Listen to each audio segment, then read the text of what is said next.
20 টাকার দোকান বুলবুলির অভিযান। শনিবার সকাল চায়ের কাপ হাতে বুলবুলি হঠাৎ চেঁচিয়ে উঠল, রবি শুনেছ, আমাদের পাড়ায় একটা নতুন দোকান খুলেছে, সব কিছু মাত্র 20 টাকায়। আমি আজই যাচ্ছি। রবি কপালে হাত দিয়ে বলল, আবার শুরু হলো। শেষবার তুমি 20 টাকায় 6টা চামচ এনেছিলে, যার 3টায় খাবার তুললেই বেঁকে যায়।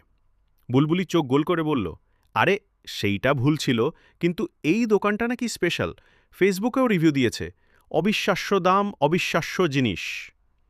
রবি হাসল, এতটাই অবিশ্বাস্য যে বিশ্বাসই করা যায় না। বুলবুলি জেদ ধরে বসে, তুমি না একটা বুড়ো দাদুর মতো কথা বলো, একটু হেসে খেলে চড়া শিখো। রবি জবাব দিল, তুমি চলছো 10 মিনিটে দেখে আসি বলে, ফিরে আসো 2 ঘন্টা পরে, সঙ্গে 7টা ব্যাগ আর একটাও কাজে লাগে না। বুলবুলি গলা উঁচু করে বলল, তাও তুমি আমার সঙ্গেই যাস, অন্যদের তো সময়ই নেই। অবশেষে রবি হাল ছেড়ে বলল, চলো দেখি তো বুলবুলির 20 টাকার সোনার দোকানে কি ম্যাজিক আছে।